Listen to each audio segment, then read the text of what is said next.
दोस्तों, स्वर्गलोक में चंद्रिका नाम की एक परी थी, जिसे सौंदर्य, बुद्धि और कला का वरदान मिला था। उसे अपनी स्वतंत्रता से बहुत प्रेम था, लेकिन एक दिन वह देवताओं के आदेश की अवहेलना कर मानव लोक में एक बालक की रक्षा करने चली गई। अर्षि अत्रि, जिसने उसे रोका था, उसका यह नियम तोड़ना सहन नहीं कर सके और उसे श्राप दे दिया। पृथ्वी पर गिरोगी, तब तक मानव जीवन भोगोगी, जब तक कोई निःस्वार्थ प्रेम तुम्हें अपनाएगा। चंद्रिका की आंखों में आंसू थे और अगले ही क्षण वह गिरती हुई पृथ्वी पर आ गिरी। धरती पर गिरते ही चंद्रिका की स्मृतियां क्षीण होने लगीं। अब वह एक आम स्त्री थी, जिसे लोग चंदा के नाम से जानने लगे। एक घने जंगल के पास बसे गांव में वह बेहोशी की हालत में मिली थी। वहां के लोगों ने उसे अपनाया, लेकिन अब उसके पास न दिव्यता थी न पहचान। चंदा को हर रात सपने आते, जिनमें वह उड़ती थी, गाती थी और एक स्वर्ण सिंहासन पर बैठी होती थी। इन रहस्यमय सपनों से वह विचलित रहती। एक दिन गांव के बाहर नदी किनारे बैठी वह रो रही थी, तभी एक युवक पास आया। वह युवक था आरव, जो गांव का एक सरल और करुणामय किसान था। चंदा की आंखों में आंसू देख वह ठिठक गया। उसने बिना कुछ पूछे अपने रूमाल से उसके आंसू पोंछे और मुस्कुराकर कहा, कभी कभी हम वहां पहुंच जाते हैं जहां हमें होना चाहिए, भले ही राहें धुंधली हों। उसका यह एक वाक्य चंदा के हृदय में कहीं गहरे उतर गया। अब चंदा हर रोज आरव से बात करने लगी। दोनों के बीच कुछ ऐसा जुड़ाव था जो बिना किसी परिचय के भी आत्मीय था। आरव ने कभी चंदा से उसका अतीत नहीं पूछा। चंदा ने कभी अपने सपनों का जिक्र नहीं किया, लेकिन दोनों एक दूसरे की उपस्थिति में सहज और पूर्ण महसूस करने लगे थे। एक दिन जब बारिश में चंदा फिसल गई और आरव ने उसे अपनी बाहों में थामा, तो उसे कुछ पल के लिए महसूस हुआ जैसे उसके शरीर में कुछ अद्भुत शक्ति लौट रही हो। उसने आरव की आंखों में देखा। वहां न लालसा थी, न अधिकार, सिर्फ स्नेह। उसी रात चंदा को एक नया सपना आया। उसने खुद को फिर से परी के रूप में देखा, लेकिन अब उसके पंख क्षीण थे, जैसे कोई अदृश्य शक्ति उन्हें धीरे धीरे पुनः जीवन दे रही हो। एक वृद्ध आर्षि ने स्वप्न में कहा, तू सच्चे प्रेम के मार्ग पर है। पूर्णता तब मिलेगी जब वह तुझे अपनाएगा, बिना तेरे रहस्य को जाने। अगली सुबह वह आरव से मिलकर कहने लगी, कभी किसी को बिना जाने सिर्फ आत्मा से प्रेम किया है? आरव ने मुस्कुराकर कहा, मैं रोज करता हूं। तुमसे? एक दिन गांव में आग लग गई। सब इधर उधर भागने लगे। चंदा एक वृद्धा को जलते घर से बचाने दौड़ी, लेकिन खुद फंस गई। तभी आरव अपनी जान की परवाह किए बिना उसे बचाने भीतर कूद गया। उस क्षण चंदा की आंखों में एक तेज प्रकाश चमका, उसकी शक्ति लौटने लगी। जैसे ही आरव ने उसे अपनी बाहों में उठाया, चंदा के भीतर की परी चिल्लाई, यह वही प्रेम है जो मुझे मुक्ति देगा। अगली सुबह चंदा का चेहरा दमक रहा था। उसकी आंखों में अब वो प्रकाश था जो केवल दिव्य आत्माओं में होता है। गांव वाले चकित थे, पर आरव ने उसे वैसे ही देखा जैसे हमेशा देखता था, एक मित्र, एक प्रिय। चंदा के पीछे से हल्का नीला प्रकाश उठा और क्षण भर को उसके पंख दिखाई दिए। उसने तुरंत छुपा लिए, लेकिन आरव ने सब देख लिया था। फिर भी वह चुप रहा। उस रात आरव ने चंदा से कहा, मैं जानता हूं तुम कोई साधारण नहीं, लेकिन मैं वही हूं जिसने तुम्हें तुम्हारे सबसे सामान्य रूप में चाहा है। अगर तुम कल उड़ जाओ, तब भी मैं तुम्हें हमेशा इस धरती पर याद करूंगा। चंदा की आंखों से आंसू गिरने लगे।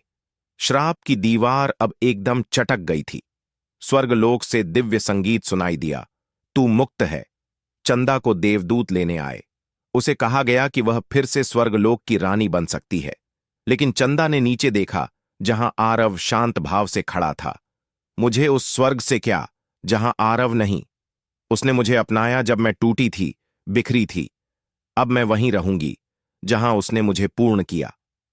परी चंद्रिका अब चंदा बनकर पृथ्वी पर रह गई।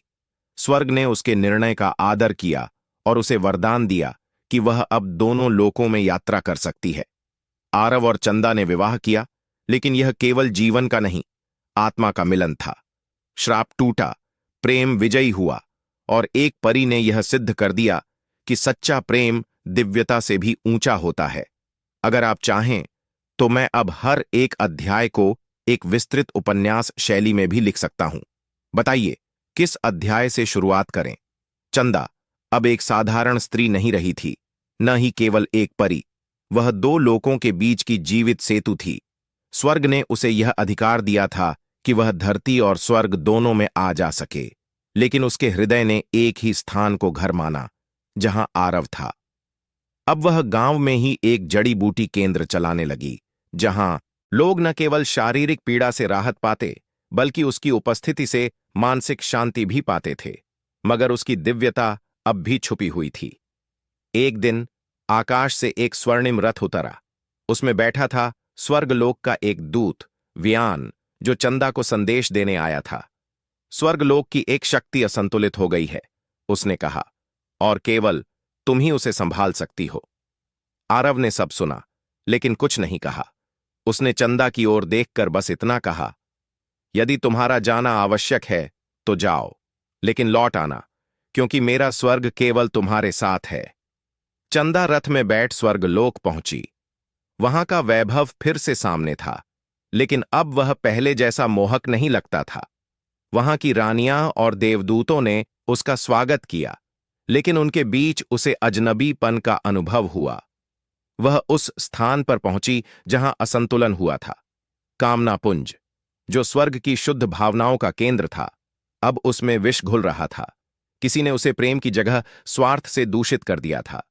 जांच करने पर पता चला कि यह विकृति यक्षिणी अन्विका द्वारा फैलाई गई थी, एक देवी जो एक समय पर चंद्रिका की सहेली थी, लेकिन अब उसे ही दोष देती थी कि वह पृथ्वी के प्रेम को उच्च मानकर स्वर्ग की मर्यादा तोड़ आई। अन्विका ने कहा, तू स्वर्ग से पृथ्वी तक प्रेम की जोत ले गई। अब स्वर्ग में केवल रिक्तता बची है। मैं इसे अपने अनुसार भरूंगी। अन्विका ने स्वर्ग में एक आंदोलन छेड़ दिया। प्रेम का मूल्य नहीं, शक्ति का अधिकार होना चाहिए। चंदा समझ गई, यह केवल शक्ति की लड़ाई नहीं, प्रेम के अर्थ पर संकट था। उसने स्वर्ग सभा में सबके सामने कहा, सच्चा प्रेम अधिकार नहीं चाहता, वह स्वयं को अर्पित करता है। मैं तुम्हारे विरुद्ध युद्ध नहीं चाहती, लेकिन यदि आवश्यक हुआ तो सत्य के लिए खड़ी रहूंगी। देवताओं की एक विशेष सभा बुलाई गई, जिसमें यह तय होना था कि अन्विका का दृष्टिकोण स्वीकारा जाए या चंदा का। सभा में देवगुरु बृहस्पति, वायुदेव और स्वयं विष्णु का प्रतिनिधित्व था। चंदा ने वहां आरव की एक छोटी प्रतिमा रख दी और कहा, जिसने बिना मेरी दिव्यता को जाने मुझसे प्रेम किया, वही प्रेम की परिभाषा है। सभा ने निर्णय लिया कि दोनों दृष्टिकोणों की परीक्षा होनी चाहिए। अन्विका को स्वर्ग के एक भाग में शक्ति और अधिकार आधारित प्रेम रचने का अवसर दिया गया और चंदा को पृथ्वी पर फिर से भेजा गया, इस बार बिना अपनी दिव्यता के। इस बार शर्त यह थी कि अगर आरव अब भी उससे उतना ही प्रेम करे, तब वही प्रेम सच्चा होगा। चंदा अब एक अन्य रूप में पृथ्वी पर आई, आर्या नाम से। उसकी शक्ल बदली हुई थी, लेकिन आत्मा वही थी। उसने आरव से जानबूझकर भेंट की। अब वह केवल एक जड़ी बूटी वाली स्त्री नहीं थी, बल्कि अनजान राहगीर बनी। आरव ने उसे देखा और पहली ही भेंट में वही स्नेह झलक पड़ा। उसे कुछ समझ नहीं आया, पर वह बार बार आर्या के पास जाने लगा। समय बीतता गया। आरव अब आर्या को उसी तरह चाहने लगा जैसे वह चंदा को करता था, बिना नाम, बिना अतीत, बिना उम्मीद। यह देखकर देवगण भी चकित रह गए। उधर अन्विका का स्वर्गलोक अधिकार प्रेम से टूटने लगा। वहां केवल प्रतिस्पर्धा बची थी, भावनाएं नहीं। जब परीक्षा का दिन आया, चंदा ने अपना असली रूप दिखाया। आरव को सच्चाई बताई, मैं वही हूं जिसे तुमने पहले चंदा के रूप में चाहा था, अब आर्या के रूप में भी। आरव मुस्कुराया, मैंने कभी तुम्हारे नाम से प्रेम नहीं किया था, तुम्हारी आत्मा से किया है। चाहे तुम चंदा हो या आर्या, मेरी दृष्टि में तुम वही हो। स्वर्ग में प्रकाश फूट पड़ा। अन्विका पराजित हुई। देवताओं ने घोषणा की, प्रेम अब सर्वोच्च धर्म है।